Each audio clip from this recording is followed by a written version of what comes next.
بسم اللہ الرحمن الرحیم۔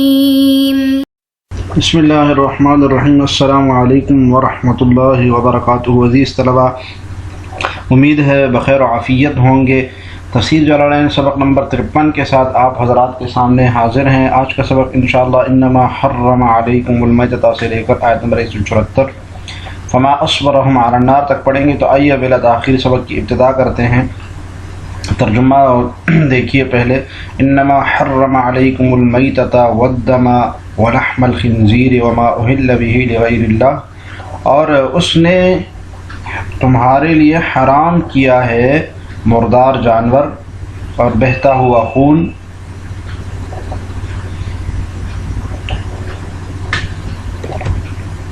ولحم الخنزیر اور سور کا گوشت، وما اہل بہ لغیر اللہ،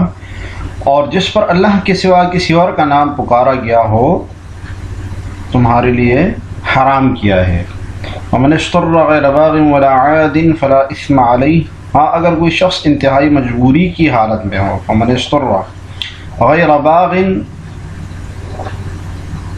اس حال میں کہ اس کا مقصد لذت حاصل کرنا نہ ہو، ولا عاد اور نہ حد سے تجاوز کرنا ہو، فلا اثم علیہ تو اس پر کوئی گناہ نہیں کہ وہ ان چیزوں میں سے کچھ کھا لے۔ ان اللہ غفور الرحیم، بے شک اللہ تعالیٰ بہت بخشنے والا بڑا مہربان ہے۔ تفسیر دیکھیے، اہم آیات ہے۔ انما حرم علیکم المیتۃ ای اکلھا، یعنی اس کا کھانا حرام کیا ہے۔ میتہ سے مراد اس مردار چیز کا کھانا ہے، کہ کھانا حرام ہے، اس کا دیکھنا نہیں، وہ کچھ اور کرنا نہیں، بلکہ اس کو کھانا مراد ہے کہ کھانا حرام کیا ہے اللہ تعالیٰ نے۔ دلیل دے رہے ہیں صاحب جلالین اس بات کی کہ عقل کیوں مراد ہے، ذل کلام فیہ، اس لیے کہ عقل ہی کی تو بات ہو رہی ہے۔ پیچھے بات ہو رہی تھی کلوا من طیبات ما رزقناکم، جو رزق ہم نے تمہیں دیا اس میں سے کھاؤ، تو کھانے کی بات ہو رہی تھی۔ تو اب اس کے بعد اب حرام چیزوں کا بیان شروع کر دیا۔ تو حرام چیزوں میں پہلے جو مردار میتہ کا ذکر کیا تو اس سے مراد اس کا کھانا ہے، ٹھیک ہے۔ وَقَذَا مَا بَعْدَهَا، اور اس کے بعد بھی جو مضمون ہے اس سے بھی معلوم ہو رہا ہے کہ عقل کی بات ہو رہی ہے۔ وَهِيَ مَا لَمْ تُزَكَّى شَرْعًا، جی میتہ کی تعریف کر رہے ہیں، تعریفی میتہ، تعریف المیتہ، کہ میتہ اس جانور کو کہتے ہیں جس کو شریعت کے مطابق ذبح نہ کیا گیا ہو۔ وَأُلْحِقَ بِهَا بِالسُّنَّةِ مَا أُبِينَ مِنْ حَيٍّ، اور میتہ کے ملحق جو سنت سے ثابت ہے وہ بھی ملحق ہے جو کہ جدا کیا جائے، کسی زندہ جانور سے کچھ جدا کیا جائے، زندہ جانور کے بدن سے اگر کچھ جدا کیا جائے تو وہ بھی میتہ کے حکم میں داخل ہے۔ مثلا زندہ جانور کی ٹانگ کاٹ لی تو میتہ کے حکم میں شامل ہے۔ بسنت سے کہہ کر اشارہ کر دیا کہ حدیث شریف سے یہ ثابت ہے۔ حضرت ابو سعید خدری رضی اللہ عنہ کی روایت ہے جس میں اس کا ذکر ہے کہ عضو بھی اگر زندہ جانور کا کاٹا جائے تو میتہ کے حکم میں شامل ہے۔ وخص منها السمك والجراد، اور خاص کیا گیا اس سے مچھلی اور ٹڈی کو۔ یعنی کہ سوال ہوتا ہے کہ اگر میتہ کی تعریف یہ ہے کہ جس کو بغیر شرعی طریقے سے ذبح کیا گیا ہو، تو پھر مچھلی تو ایسی چیز ہے جس کو ذبح ہی نہیں کیا جا سکتا، ذبح کیا نہیں جاتا، اس کا کھانا حلال ہے۔ اسی طریقے سے جراد جو ٹڈیاں ہوتی ہے، تو اس کا جواب دے رہے ہیں کہ وہ اس سے خاص ہے، وہ میتہ میں شامل نہیں ہے، الا یہ کہ وہ سمک جو الٹی ہو کے آ جائے وہ اس سے مستثنا ہے، لیکن مچھلی کے لیے ذبح کرنا شرط نہیں ہے۔ اسی طرح ٹڈی بھی۔ ایک اور اعتراض یہ ہوتا ہے کہ انما میں تو حصر ہے، اور حصر کا مطلب ہوتا ہے کہ صرف یہی چیزیں حرام ہیں، یعنی میتہ اور آگے جو چیزیں آ رہی ہیں۔ تو سوال یہ ہوتا ہے کہ حرام تو اور بھی بہت ساری چیزیں ہیں، تو اس کا جواب یہ ہے کہ انما جو حرام، یہ 4 چیزیں حرام کی گئی ہے، یہ ان چیزوں کے مقابلے میں ہے جو مشرکین صائبہ وغیرہ کے اور بحیرہ کا کہا کرتے تھے، ان کے مقابلے میں لائے ہیں، ورنہ حرام اور بھی چیزیں ہیں، تو ان کے مقابلے میں اس کو حصر کیا۔ حصر اس طرح کا نہیں ہے۔ والدم ای المسفوحہ کما فی الانعام، والدم اور خون سے کیا، کون سا خون مراد ہے؟ بہنے والا خون، کما فی الانعام، دلیل دے رہے ہیں جیسے کہ سورۃ الانعام دما مسفوحا کا ذکر ہے باقاعدہ، ولحم الخنزیر، اور خنزیر کا گوشت بھی حرام کیا ہے، خص اللحم یا خص اللحم جو گوشت کو خاص کیا گیا، اس کی کیا وجہ ہے؟ لأنه اعظم المقصود، اس لیے کہ اصل مقصد ہی گوشت ہوتا ہے نا، جانور کو ذبح کیا جاتا ہے، اس کا اصل مقصد اس میں گوشت ہوتا ہے، تو اس لیے گوشت کا ذکر کر دیا، ورنہ وغیرہ تبع لہ، اس کے علاوہ دوسری چیزیں اس کی بھی تابع ہیں، گوشت کے تابع ہیں، یعنی اس کی کھال، اس کے بال، اس کی ہر چیز بھی، ہڈیاں سب اس میں شامل ہے خنزیر کی، یہ جائز نہیں ہے، حرام ہے۔ وما اہل بہ لغیر اللہ، اور جو غیر اللہ کے نام پر جس کو ذبح کیا جائے، ذبح علی اسم غیرہ، جی حاصل معنی یعنی ذبح کیا جائے اللہ تعالیٰ کے نام کے علاوہ، غیرہ تعالیٰ، اللہ تعالیٰ کے نام کے علاوہ ذبح کیا جائے۔ والاحلال، احلال کا مطلب بتا رہے ہیں جی، یہ پرچے میں بھی آ جاتا ہے، کبھی کبھی پوچھ بھی لیتے ہیں، احلال کا کیا مطلب ہے؟ رفع الصوت، آواز کا بلند کرنا، وکانوا یرفعونہ عند الذبح لآلہتہم، اور وہ آوازیں بلند کرتے تھے انہوں اپنے جانوروں کو ذبح کرتے وقت اپنے معبودوں کے ناموں کا نام لیتے تھے زور سے، تو احلال اس کو کہتے ہیں، ٹھیک ہے۔ ومن اضطر الجأتہ الضرورت، یعنی اس کو ضرورت پڑ جائے، الی اکل شیء مما ذکر، ان چیزوں کے کھانے کی جس کا ذکر کیا گیا، فاکلہ، پر اس کو کھا لے، غیر باغ، خارج عن المسلمین، مسلمین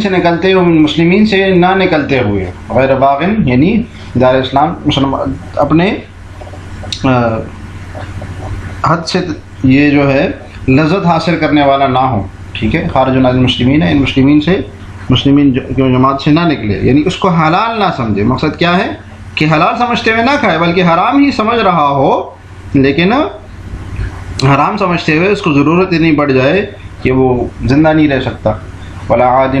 اور نہ حد سے تجاوز کرنے والا ہو، متعدن علیہم بقطع طریق، یعنی کہ ان پر حد سے تجاوز کرنے والا نہ ہو، بقطع طریقے، کہ اس کو چوری کر لے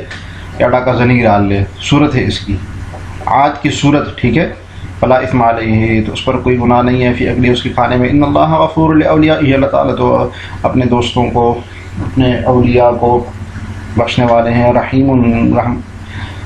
بڑے مہربان ہے، بأہل طاعتہ، اہل اطاعت یعنی فرما برداروں کی، حیث وسع لہم فی ذالک، اسی لیے تو وسعت رکھی ہے اس معاملے میں۔ اچھا، اب فمن اضطر کے حکم سے کچھ لوگ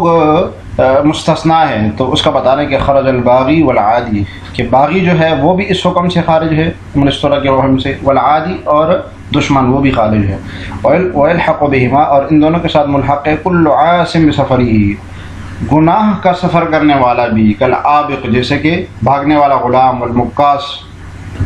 اور زبردستی عشر لینے والا بندہ، فلا یحل لہم، ان لوگوں کے لیے بھی حلال نہیں ہے۔ ایک عابق ہے، وہ بگوڑا ہو گیا ہے، ظاہر غلط سفر کر رہا ہے، گناہ گار ہے، اور ایک غلط طریقے سے جو ہے نا اس نے عشر لیا ہوا ہے، تو ان لوگوں کے لیے بھی حلال نہیں ہے اکل شیء من ذلک ما لم یتوبوا، کہ ان چیزوں کو وہ کھا لے، ما لم یتوب، جب تک وہ توبہ نہ کر لے، والے شافعی، امام شافعی کا مذہب بھی یہی ہے۔ اب عزیز طلبہ، یہ جو اس آیت میں انما حرم علیکم المیتۃ والدم ولحم الخنزیر، اس آیت میں کیا بیان ہوا ہے؟ تو اس آیت میں اللہ تعالیٰ نے 4 چیزوں کا بیان کیا ہے کہ 4 طرح کی چیزیں حلال نہیں ہے، جائز نہیں ہے، اور حرمت بیان کی ہے ان کی، چونکہ مشرکین، جن کو مشرکین حلال سمجھتے تھے، اور مشرکین اپنی حلال کا حرام کردہ چیزوں کو خود جو انہوں نے حرام کی ہوئی تھی ان کو حرام سمجھتے تھے، اور یہ جو چیزیں ابھی بیان ہو رہی ہیں ان کو وہ حلال سمجھتے تھے۔ تو اللہ تعالیٰ نے ان 4 چیزوں کا بیان کیا کہ یہ چیزیں حلال نہیں ہیں، یعنی جن کو وہ حلال سمجھتے تھے، اور اس پر بھی رد ہے جن کو وہ حرام سمجھتے تھے۔ نمبر 1 المیتہ، مردار، ٹھیک ہے، جو غیر اللہ، جس پر اللہ کا نام نہ لیا گیا ہو ذبح کرتے ہوئے، یا جو ذبح نہ کیا گیا ہو شرعی طریقے سے، جو ذبح نہ کیا جائے، کافر ذبح نہ کرے، یعنی جس میں ذبح کی شرائط تمام نہ پائی جائے، تو یا یہ کہ غیر فطری طور پر اس کو مارا جائے، تو یہ مردار ہوگا۔ اور نمبر 2 دم مسفوح، بہتا ہوا خون۔ نمبر 3 خنزیر، اس کی تمام چیزیں، وما اہل بہ لغیر اللہ۔ اور نمبر 4 نظر لغیر اللہ، غیر اللہ کی جس کی نظر مانی گئی۔ تو ان 4 چیزوں کا بیان ہوا ہے، یہ 4 چیزیں حرام ہیں، ان کی حرمت کا بیان ہوا ہے۔ آگے دیکھیے ترجمہ، ان الذين يكتمون ما انزل الله من الكتاب ويشترون به ثمنا قليلا، حقیقت یہ ہے کہ جو لوگ اللہ کی نازل کی ہوئی کتاب کو چھپاتے ہیں، بے شک وہ لوگ جو چھپاتے ہیں اس چیز کو جو اللہ نے نازل کی ہے کتاب میں سے، وَيَشْتَرُونَ بِهِ ثَمَنًا قَلِيلًا، اور اس کے بدلے تھوڑی سی قیمت وصول کرتے ہیں، أُولَٰئِكَ مَا يَأْكُلُونَ فِي بُطُونِهِمْ إِلَّا النَّارَ، وہ اپنے پیٹ میں آگ کے سوا کچھ نہیں بھر رہے، وَلَا يُكَلِّمُهُمُ اللَّهُ يَوْمَ الْقِيَامَةِ، اللہ تعالیٰ قیامت کے دن ان سے بات چیت نہیں کرے گا، وَلَا يُزَكِّيهِمْ، اور نہ ان کو پاک کرے گا، وَلَهُمْ عَذَابٌ أَلِيمٌ، اور ان کے لیے دردناک عذاب ہے۔ تفسیر دیکھیے عزیز طلبہ، ان الذین یکتمون ما انزل اللہ من الکتاب ویشترون به ثمنا قلیلا، جی من الکتاب المجتمع علی نعت محمد صلی اللہ علیہ وسلم، کتاب ماں کا بیان کہ وہ کتاب میں کیا نازل ہوا ہے جو کہ نبی صلی اللہ علیہ وسلم کی صفات کے اوپر مشتمل ہے، وہ ان چیزوں کو وہ چھپاتے ہیں۔ وہم الیہود الذین کا مصداق کون مراد ہے؟ یہود، ویشترون به ثمنا قلیلا، تھوڑے سے پیسوں کے بدلے اس کو بیچتے ہیں، من الدنیا، دنیا کی خاطر، یأخذونہ بدلہ، اس کے بدلے وہ دنیا کو لے لیتے ہیں، من سفلتہم، اس سے ادنا اور خستہ چیز لے لیتے ہیں، یأخذونہ بدلہ من سفلتہم، لے لیتے ہیں اس کے بدل اس سے ان کی ادنا چیز، خستہ حال چیز، سافل کی جمع خستہ ادنا کو کہتے ہیں، ولا یظہرونہ خوف فوتہ علیہم، اور ظاہر نہیں کرتے ہیں نبی صلی اللہ علیہ وسلم کی صفات کو، خوف فوتہ علیہم، اس خوف سے کہ وہ سمن جو ہے وہ ان سے، ان کے ہاتھ سے نکل جائے گا، فوت ہو جائے گا ان سے۔ اولئک ما یأکلون فی بطونہم الا النار، یہی لوگ پیٹوں میں صرف آگ ہی بھر رہے ہیں، لأنہا مآلہم، کیونکہ